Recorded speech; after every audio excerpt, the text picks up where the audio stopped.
You make $70,000 a year. That's not nothing. That's more than most people made 10 years ago. That's more than your parents made at your age. That's technically, by most definitions, doing okay. And yet, you open your banking app on a Tuesday night and something tightens in your chest. Not panic, not drama, just this quiet, low-level hum that says something still isn't right. You pay your bills, you're not in crisis. You have a job, a place to live, a phone, a car, a life that looks fine from the outside.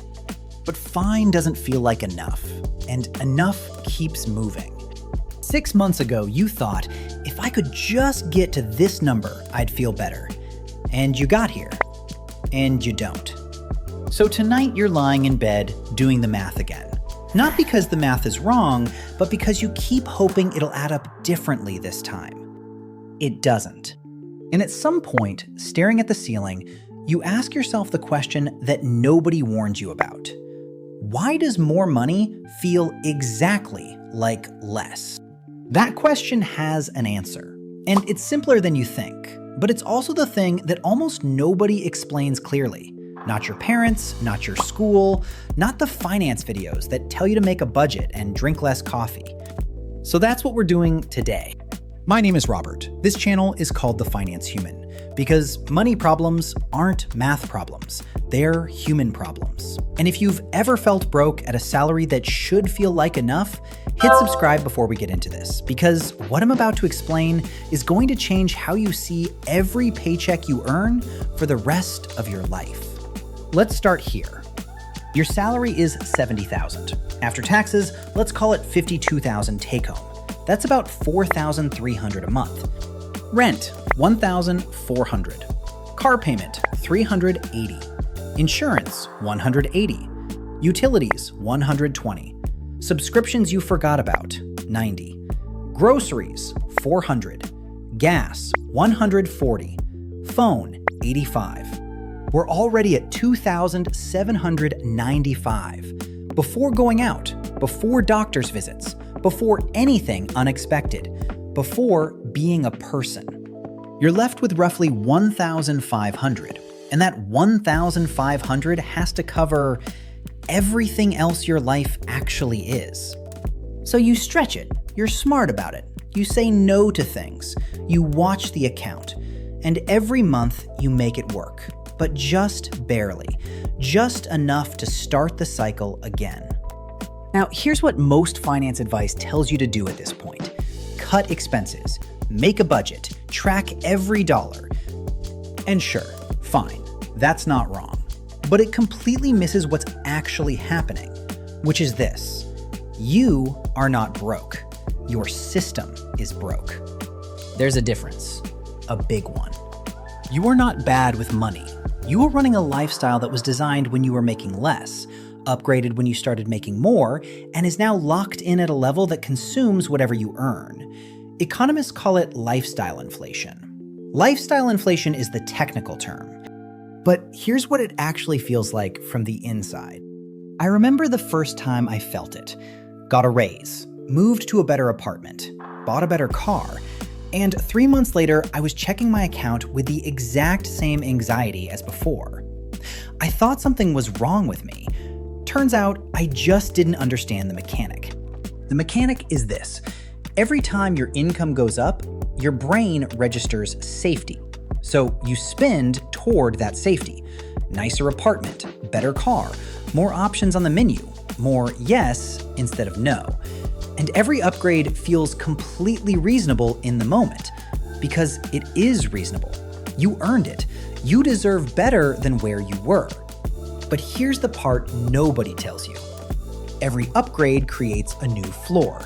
And once your floor goes up, your margin disappears. And margin, the space between what you earn and what you owe, is the only thing that creates actual financial security. Not income, margin. And you check your balance. You see the number. And somehow, the number stopped meaning anything. That moment, staring at a number that should feel like enough, that's not a money problem. That's a human problem. And nobody talks about it like that. You're not confused about math. You're confused about why math stopped working. Here's why. Your brain wasn't built for salaries. It was built for survival. And survival means your nervous system is constantly scanning for danger. When you grew up without much, your nervous system learned that money equals danger. Low balance equals threat.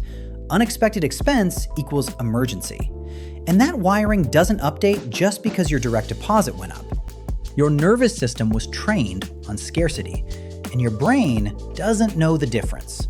More money, same alarm. That's it. That's the whole thing.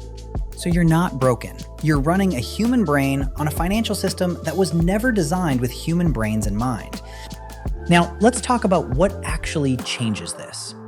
There's a guy I want to tell you about. His name is Marcus. Marcus is 38. He makes $72,000 a year at a project management job he's had for 6 years. On paper, Marcus is fine. In reality, Marcus checks his banking app so many times a day that it's basically a nervous habit. For years, Marcus thought the solution was more money. He kept waiting for the next raise, the next promotion, the next number that would finally feel like enough. He got 3 raises in 6 years. The anxiety never changed. Then Marcus did something different. He stopped trying to feel safe by watching the number, and he started trying to feel safe by changing what the number did automatically. He set up one automatic transfer, $50 a week, into a separate account he named Untouchable. Not because $50 a week is going to make him rich, but because it was the first time in his adult life that his future got paid before his lifestyle did. First month, it felt tight. His lifestyle budget dropped slightly. His brain registered that as danger. He almost canceled it. He didn't. Third month, he checked the Untouchable account. $650. It wasn't a lot, but it felt different from any money he'd ever had because it was proof, not that he was rich, but that he was capable of building. He stopped feeling like he was losing. He started feeling like he was building. Now, here's the question I keep coming back to. If the money was always enough, why did it take so long to feel that way? I'm not sure I have a clean answer, but I think it has something to do with what we were taught money was supposed to feel like. We were taught that money is a reward. You earn it, you spend it, you feel good. But that system only works once. The second time, the good feeling is smaller. The third time, smaller still. Until the reward stops working completely and you're back to checking the app at 11 p.m., wondering why 70K feels like 40K. The people who eventually feel secure at their income, not rich, just secure, they all make the same shift. They stop treating money as a reward and start treating it as a system that pays the future first, a system that builds margin automatically, a system that doesn't depend on them feeling motivated every single month. Because here's the truth. You will not always feel motivated. Life will get busy. Life will get hard.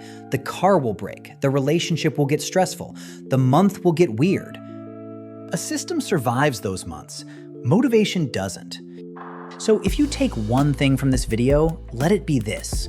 You are not broke because you make too little. You feel broke because your lifestyle is consuming your income as fast as it arrives, and your nervous system has never been given a reason to stop scanning for danger. The fix is not discipline. The fix is not cutting your coffee. The fix is building one small proof. One automatic, boring, unsexy transfer that shows your brain the future is being handled. Even 25 a week, even 10, the amount is not the point. The point is the sequence. Future first, lifestyle second, every time.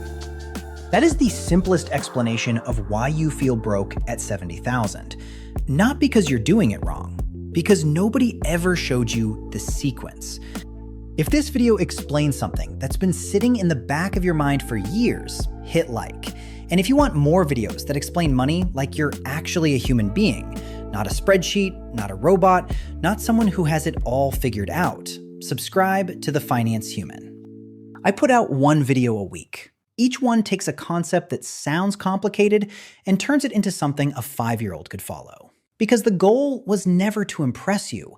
The goal is to actually help you. That's what money looks like when you treat yourself like a human being. That's the finance human.